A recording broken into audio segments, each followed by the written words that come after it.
We finished 9-0. We're the first seed, and there were two divisions, and four people from each division make it to playoffs, and there's 10 people in each division. So we're playing the fourth seed of the second division. Normally that'd be pretty easy, right? But my opponent is a very, very good VGC player, which means he does have a very good understanding of the game.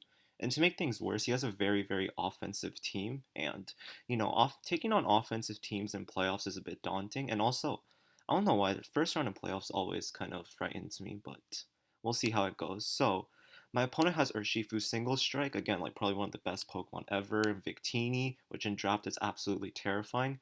He has a Ferrothorn over Corviknight actually because he just made that transaction, which is actually better for us. Then he has Nidoking. Then he has Galarian Moltres, which can actually be really good. And then he has these three water types, right? Mantine, Golisopod, Cloyster, and Quagsire. Then he has Galarian Corsola, which he's been using really well. And then he has Shedinja, which I feel like against me he might actually bring. It's not really a good bring, but if I don't prepare for it, if I just like overlook it, then it can actually be really devastating. And then he has Regirock, which actually I think it's actually a pretty good matchup into us, but I don't really expect it to come because I still have things like Mamoswine he might be scared of, and Milotic kind of shuts it down. But Regirock is actually a really good matchup into us. So how are we going to approach this? So let's look at our team.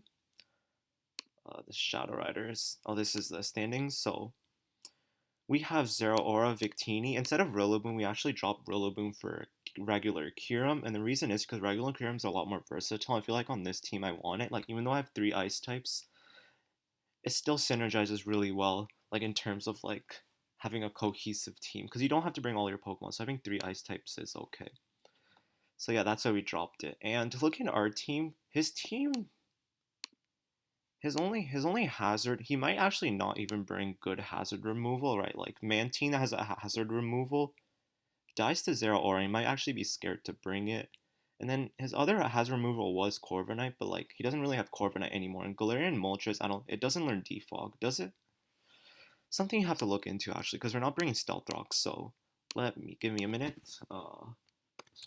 Galarian Moltres. Like I feel like this is my favorite Pokemon in VGC. Yeah, it doesn't even get Defog, so like that's absolutely good for us. And then yeah, this is quarters, and then so I wanted to go a sticky web route because his defogging is kind of and his team is actually not the fastest. Like he has really good offensive threats, but I feel like if I can slow them down, we'd be in a very, very good position. So this is why we're going sticky webs, and this is where I started. So Kebia, Barret, Unburden, we have Sticky Webs, Wish, Protect, and Dazzling Gleam. Really good thing about this is if he predicts the Slurp of switching and goes for Poison Jab, we actually get the Unburden boost and we can knock out our Shifu with Dazzling Gleam. And also, this thing can set Sticky Webs. This thing is also switched into Urshifu. Like, no two Wicked Blows, like Bandit 2 Wicked Blows doesn't knock us out, and we can just Wish Protect on it. We can knock it out with Dazzling Gleam. So this is our main Urshifu check, but it's also really important to get up Sticky Webs. And if he predicts a Poison Jab, or he's like Life Orb and goes for Poison Jab, then we can take it and just fire off Dazzling Gleam. And yeah, he might not expect, he might like just forget about Unburden and lose his Urshifu, which, I mean, I know I forget about Unburden at times, and Unburden, I mean, I think there was one time Unburden Slurpuff was used in VGC as like with Tapu Lele, you just fake tears and then choice spec psychic. But yeah, something that you people tend to forget. Now I actually tend to forget it too. So yeah, just Sticky Webs, Good Wish, Passer, and Dazzling Gleam. So we have to play Slurpuff really, really well. And then I was looking about how do I approach this game, right? Like offensively, I knew I wanted Victini and Zeraora, but I also wanted to go a bit defensive, which is kind of risky in playoffs against an offensive team to go defensive, but I feel like our defense is fine. So, for Urshifu Single Strike, we have Slurpuff. For Victini, I was looking into it, I was like, okay, if he's especially offensive Victini, Kyurem, I have a kind of specially defensive Kyurem that should beat it. Zeraora can just knock it out anyways. And if he's physically offensive, well, initially I have this Victini. And this is a very interesting Victini. So the speed here is to outspeed Urshifu. I didn't really mind if I didn't outspeed the other Victini. So I was like, get a little bit of extra bulk. It probably doesn't matter, but it's okay. Because our goal is to get a Thunder Wave off. Again, Victory Star 10%, like, it's an accuracy boost. So Thunder Wave will almost always hit. Same for Will-O-Wisp. And we have Cold Burberry Will-O-Wisp.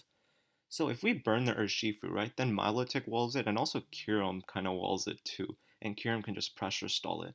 So yeah, that's the burning tactic, and we have Thunderwave and Will-O-Wisp. And the thing is, playoffs are best of 3, right? If in game 1, if I only use Thunderwave, right, then in game 2 I can actually surprise them with Will-O-Wisp. Blue Flare just hits pretty hard, right? 130 base fire move. Even if you don't invest in it, it's like stab hits really hard, and then U-turn for momentum. So yeah, that's the Victini set. I think, and also the thing about Victini is we don't really need Victini in this game to win. Like, as long as you keep our defensive core intact, it should be fine. And then our main win con is Sarah Aura, as it's been every week. So you might be thinking, right, I have Sticky Webs and his team is so slow. Why do I have so much speed on Sarah Aura? Well, with this speed, he has Cloyster, right? And if Cloyster gets up a Shell Smash and we have Sticky Webs up, then Zero Aura actually still outspeeds it. And this is very important. I don't think we knock it out with Plasma Fist, but the speed is still okay.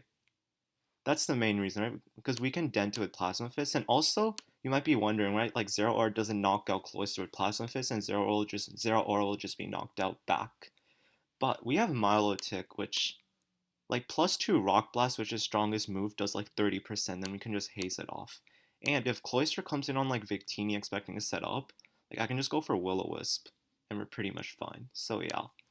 And also we have Thunderwave on Victini. It's because if Galarian Moltres comes in, I actually won't really want to paralyze it because it really doesn't get hit by Sticky Webs. And if it tries to get up like Agility or something, it's fine. So then I wanted Hazard removal because he has Feral Thorn now. And also he can like Toxic Spikes with Nidoking. And then he has like Stealth Dogs with Galarian Corsola and all that kind of stuff. So I was like, okay, Rapid Spin.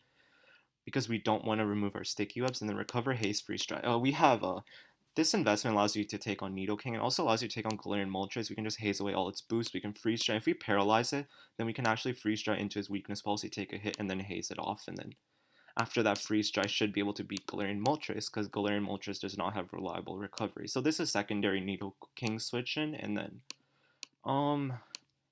we brought Milotic as mainly a physically defensive wall for the Cloyster, but if we get rid of if we burn urshifu or it doesn't have choice band or we knock it off, then Milotic absolutely walls it along with Slurpuff, which allows me to play Slurpuff a bit more risky, so yeah.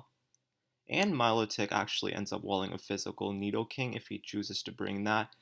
It's a status absorber, which allows me to beat Mantine and Quagsire and Galarian Corsola, actually. And Haze is just, again, if something wants to set up, we have to haze it because we're bringing kind of a defensive team. And then we have Heavy Duty Boots on here, and the reason is because he might try to Spike Stack me, and if I don't want to risk going into Cryogonal and going for a Rapid Spin, it's easier to bring in Zero Aura, which gives me more opportunities to land attacks into his team, because his team is not that bulky. And if we start landing attacks into his team, it's going to be pretty dangerous. Close combat again for Feral Thorn and Urshifu, and yeah. Now this is Kyurem. This Kyurem allows you to take on Victini effectively, right? Not that well, but if we get rid of his choice band or something, or if we paralyze it, we can easily pressure stall it out of V-Create. If we burn the Urshifu, then we can pressure stall that out of its attacks. We can pressure stall a Feral Thorn out of its attacks. We have Shadow Ball here just in case he brings Shedinja, because like other than that, Freeze Dry hits everything, right? And then Shadow Ball is mainly there for Victini. I mean, I wanted Earth Power, and I was like, wait, I need Shadow Ball just in case of Shedinja. So yeah, this is a very good set, and I really expect myself. So he can only bring 6 Pokemon, right? So if we really figure out his Pokemon, and then we can get some Toxics off with Milotic, then Kyurem is just absolutely devastating. It gets up a sub, it can Roost Stall, and it just starts spamming Freeze Dry. And the thing about Freeze Dry is it has so much PP, and also 10% freeze every time, which is very good. Like, because the thing is, I have Para Hacks here, but I can also freeze him. And the thing about, if I keep going for these paralysis moves and this freeze dry, eventually going to get the luck in the best of 3. And that could tilt my opponent, which is something that, I can play to that. Or it can be my out if I really need it. So yeah, that's the reasoning for this team. I think it takes on everything well. Like, let's look at Urshifu. If Urshifu comes in, we have Slurpuff to switch. And if it doesn't have Choice Band, then we can Milotic switches into it. Then Victini can burn it. Zero Aura like chunks it with close combat. And then yeah, like Kyurem, if we have Sticky Webs up, we can actually pressure stall it out of its attacks. And then yeah, the bottom I'm not that scared about, right? Like even Regirock, like Milotic, if we get a burn off on Regirock, then I'm pretty sure Kyurem just beats it. And if we get a burn off on Regirock, then Zero Aura can just bulk up and sweep. Reason we have bulk up here is not really because we want to be bulk up and sweeping, but it's in case it comes say we come down to an endgame where he has Bandit or Shifu and I have Zero Aura, right? And the role is and and he goes for Sucker Punch. Well, I can actually bait out that Sucker Punch and go for Bulk Up. It's a really rare scenario, and also more times I'll be trying to Bulk Up and sweep, but it gives me that option against a Sucker Punching Urshifu. Because say Sucker Punch or Urshifu picks off something like Victini, that I can just come in and Bulk Up for free. And if I weaken his team down 0 or I can sweep, Kyurem puts in a lot of work after I do some maneuvering. Slurpuff can be a really good wish passer, but it's also mainly there to set up sticky webs, and then we have double haze to stop his setup, and then overall I'm going for a kind of a defensive mold, but I feel like if I can get into his head that his offense isn't going to get through my defense, then I should be fine. But if the other way around happens, right, his offense starts to get through my defense, he'll have a lot of confidence, which will be problematic. But we have this safety in Zero Aura, so we'll see how this goes. Defensive Victini again to switch into it switches into 2V creates, and then yeah.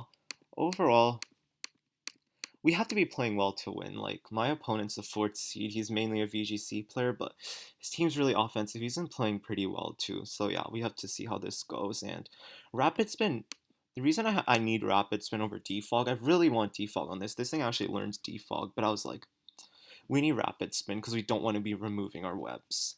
And yeah, again, we have heavy duty boots, so we can play. Like, if he tries to hazard stack us, we can play with Kyurem still. Like, I know Leftovers is better on this, but we really need the heavy duty boots. It gives us more free switch-ins into Kyurem. So yeah, our game plan is to lead with Victini, because like if he leads with Urshifu and he's Choice Scarf and tries to knock me out turn 1 with Wicked Blow, we will actually take the Wicked Blow, burn it, and then Urshifu's pretty much useless because he doesn't have any Cleric on this team.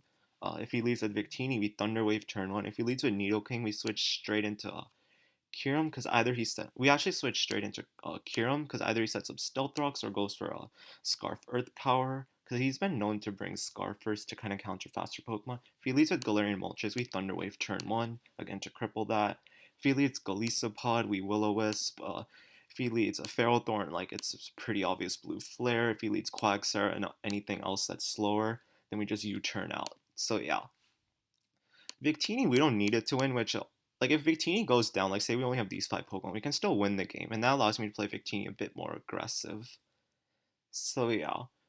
Let's see how this game goes. Kinda nervous, but, like, I told myself that I'm not really here to win it, I'm rather just here to have fun. Like, I did that last week, right? Like, I didn't really play my best, but it was fine, right? Like, that game was pretty fun.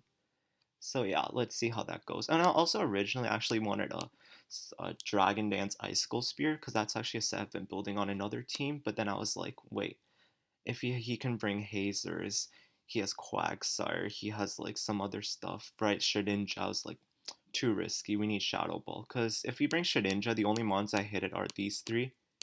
And I really don't want to have. And the thing is, Kyurem's the only thing that really switches into Shedinja, right? Like, Victini and Zero, I don't want to be switching into an Adamant Poltergeist. So yeah, this is a team. I think it's pretty consistent. I've been trying it out on the ladder, and it's been doing okay. And yeah, let's see how it goes. The only thing that can really get to me is somehow Galarian Moltres gets set up with Agility Nasty Plot and flinches my Cryogonal or Milotic, or the Cloyster gets set up and Milotic is weakened. So these are things that we have to keep in mind while playing, right? Like, we don't want to be switching in Milotic too much if he has Cloyster, right? Because we want that end game versus Milotic and Cloyster.